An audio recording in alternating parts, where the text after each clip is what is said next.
Salut à tous, c'est Solène, j'espère que vous allez bien. On se retrouve aujourd'hui dans cette nouvelle vidéo sur la chaîne pour un book haul. Vous l'avez remarqué, dans un décor qui peut-être vous est familier puisque je suis de retour en Franche-Comté pour quelques semaines, donc j'ai repris place devant mes anciennes bibliothèques. Donc bon, les plus familiers, les plus anciens de la chaîne, vous devez peut-être être habitués à ce décor. Pour les autres, c'est simplement ma chambre et c'est là que j'ai commencé à faire mes vidéos il y a 6-7 ans maintenant.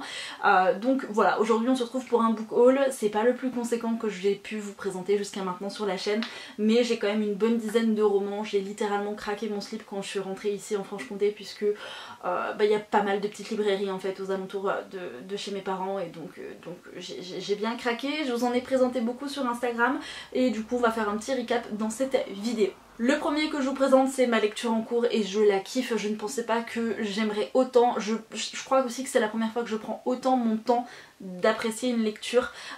C'est le premier tome de la saga de Brandon Sanderson qui s'intitule Les Archives de Rochard. Donc c'est la première partie du premier tome qui s'intitule La Voix des Rois. C'est paru aux éditions Le Livre de Poche. J'en ai beaucoup entendu parler par Steph de Piketty Bookin et également par d'autres bookstagrammeurs et c'est vrai que c'est un roman qui a été énormément lu et apprécié pendant le mois de la fantasy au mois de mai dernier et il me tardait de pouvoir le lire. Je l'avais en e-book mais je sais pas pourquoi j'avais vraiment très envie de le lire en papier et donc du coup je l'ai trouvé il n'y a pas très longtemps quand je l'ai commencé et je l'ai déjà bouffé les 250 premières pages.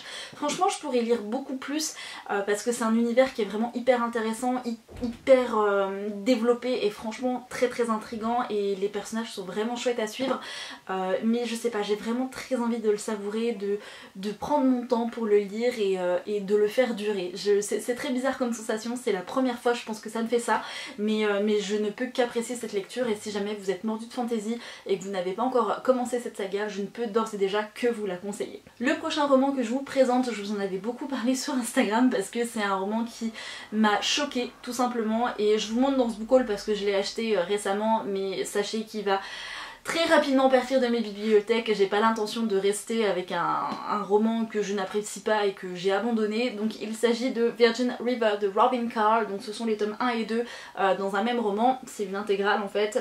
C'est paru chez J'ai lu et la série est sortie sur Netflix. J'avais beaucoup aimé la série quand je l'avais regardée en janvier.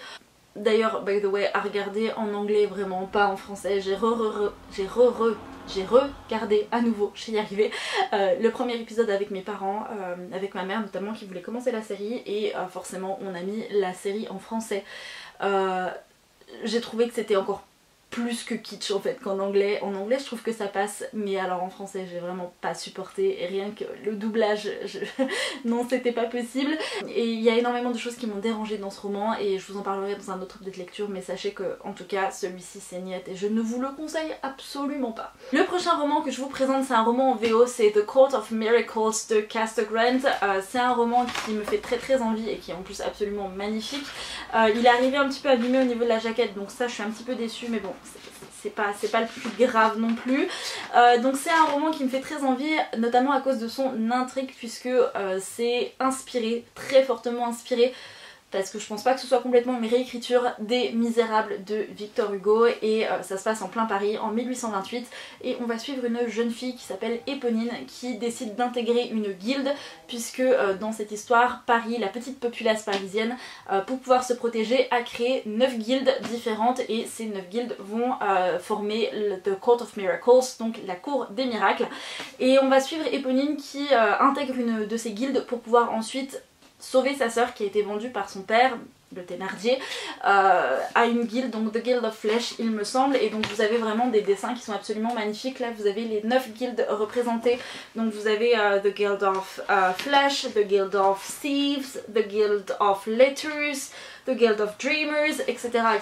Donc c'est vraiment très chouette. Je pense que c'est un univers qui peut être vraiment très complet, hyper intéressant, hyper intriguant également, donc j'ai vraiment hâte de pouvoir me plonger dans cette histoire. On poursuit avec un roman qui me faisait très envie depuis très longtemps, c'est Harley Merlin and the Secret Coven, donc en français ça deviendrait Harley Merlin et le couvent secret, donc c'est de Bella Forrest. C'est une histoire de sorcière, de magie, de jeune fille qui découvre qu'elle appartient à un couvent de sorcières et donc du coup c'est hyper intéressant, ça a l'air très chouette. Au niveau de l'anglais je peux pas pour l'instant vous dire de quoi ça parle parce que je ne connais absolument pas cette autrice, donc je vais tout découvrir et je vous en parlerai dans un prochain update lecture. Mais il y a plusieurs tomes dans cette saga, si je dis pas de bêtises je crois qu'il y en a peut-être même 4 ou 5, donc écoutez, j'espère que ça me plaira et puis je vous en parlerai dans un prochain update lecture. On repart sur de la VF. J'avais acheté dans un premier temps, il est où celui-ci, j'avais acheté Langdon and Shay de Brittany C. Cherry et vous aviez été très nombreux sur Instagram à me dire oui mais Solène il faut impérativement que tu lises Eleanor and Gray, toujours de la même autrice juste avant, et donc du coup comme un petit mouton je vous ai écouté, voilà je suis une élève très sage, j'ai écouté mes professeurs et je me suis acheté Eleanor and Gray également. J'ai hâte de me plonger dans cet univers, de découvrir ces personnages. J'ai vu que Kimi avait lu il n'y a pas très longtemps Eleanor and Gray et elle a fini complètement en larmes et complètement déchirée, dévastée de cette lecture, donc je pense que je vais sortir les mouchoirs. Mais voilà, il me tardait de replonger dans une bonne romance qui est hyper poignante, hyper touchante et pas simplement me contenter de quelques petits trucs bateau. J'avais vraiment envie d'une bonne romance, un petit peu dans le genre de Nos âmes tourmentées, qui avait été une très bonne lecture et voilà. Et j'ai jamais lu de Brittany C. Cherry, je sais vous allez me jeter des tomates, mais j'ai pas lu sa saga précédente, j'ai très envie de la découvrir également et voilà. On poursuit avec un roman dont je n'avais pas encore entendu parler, je l'ai vu à la FNAC et je me suis précipitée dessus, donc ça s'appelle La ville sans vent, c'est de Éléonore de Villepoix, la couverture est absolument magnifique. Ici il est question de mages, de guerrières, d'assassinats, de quêtes pour essayer de découvrir des assassins, des complots, enfin voilà, ça a l'air vraiment hyper intriguant, hyper palpitant, donc j'avais très envie de me lancer dans, dans ce livre là. Je sais pas du tout s'il s'agit d'un one shot ou d'un début de saga, je vous avoue, mais l'histoire avait l'air vraiment hyper chouette et donc du coup je me suis laissée tenter et le roman est absolument magnifique et je pense que celui-ci je devrais peut-être le lire, je sais pas, la couverture me donne envie de le lire plutôt à cet automne, cet hiver, donc est-ce que je patienterai jusque là, je ne sais pas, mais c'est vrai que je pense que ça peut être une lecture hyper sympa pour cet hiver.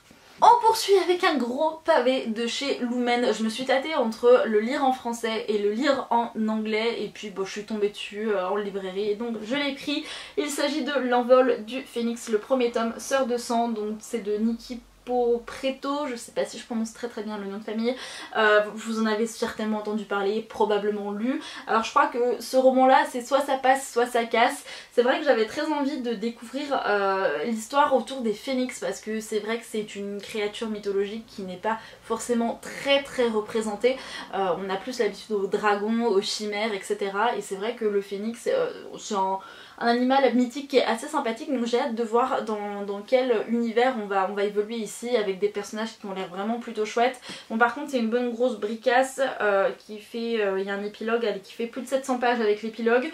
Donc je pense qu'il faut pouvoir se lancer dedans aussi, avoir le temps de pouvoir l'apprécier quand même. Donc j'espère que ça le fera et voilà. Peut-être que j'aurais dû le lire en anglais, je sais pas. En tout cas je l'ai pris en français et il a l'air plutôt chouette. On poursuit avec un autre livre en VF et là je sais que Kimi va être en train d'applaudir derrière son écran et peut-être que certains d'entre vous également. J'ai enfin trouvé, mis la main sur Le faiseur de rêves de Laini Taylor paru chez Lumen. Celui-ci c'est pareil, je savais pas si je voulais le lire en français ou en anglais et j'ai laissé traîner la chose et je sais, j'ai entendu des très bonnes critiques sur la traduction, donc je me dis que je vais me laisser porter et tenter par la VF et puis je verrai bien, peut-être que plus tard, dans quelques années je voudrais le relire en VO, j'en sais rien, mais la couverture est absolument magnifique.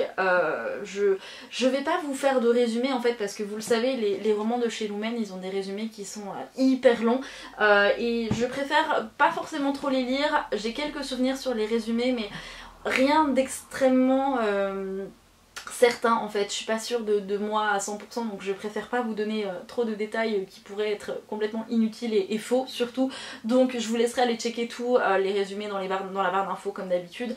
Vous avez les liens vers Booknode ou vers Livre Addict si jamais ça vous intéresse, mais en tout cas vous avez été très nombreux à me conseiller Le faiseur de rêves. Vous avez aussi été nombreux à me dire qu'il fallait que j'achète le tome 2 en même temps puisque voilà, la fin du tome 1 fait qu'on a besoin d'avoir le tome 2 sous la main.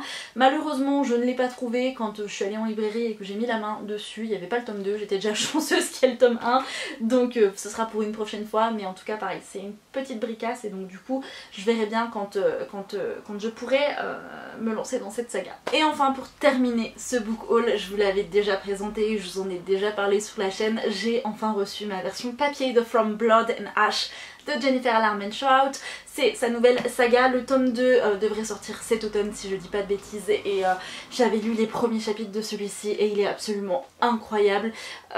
Pour vous dire, je sais même pas si je vais pas le lire en même temps que les archives de Rochard pour couper un petit peu de temps en temps, mais je sais que si je me plonge dans celui-ci je risque de le lire d'une traite parce que j'ai vraiment adoré cet univers qui changeait des univers auxquels elle nous avait habitués ces dernières années avec ses différentes sagas, et il me tarde vraiment de découvrir un petit peu ce qui se passe plus en profondeur ici. Vous avez été nombreux sur Instagram à me poser la question, il n'est pas encore sorti en français. Je trouverais ça assez étonnant qu'il ne sorte pas parce que tous les romans de Jennifer Armentrout sortent en français et celui-ci a l'air vraiment assez exceptionnel et a vraiment un engouement assez dingue dans les pays anglophones, donc ça serait quand même étonnant qu'il soit pas publié en français. Non. J'en ai terminé avec cette vidéo, elle a été très courte, enfin très courte, plus courte que les vidéos que vous avez l'habitude de voir pour les book hauls en tout cas. Je vous retrouve très prochainement sur la chaîne pour d'autres vidéos. Sur ce, je vous souhaite à tous et à toutes de passer de très bonnes lectures, un très bel été, de bonnes vacances si vous êtes en vacances, et je vous dis à la prochaine sur la chaîne. Ciao.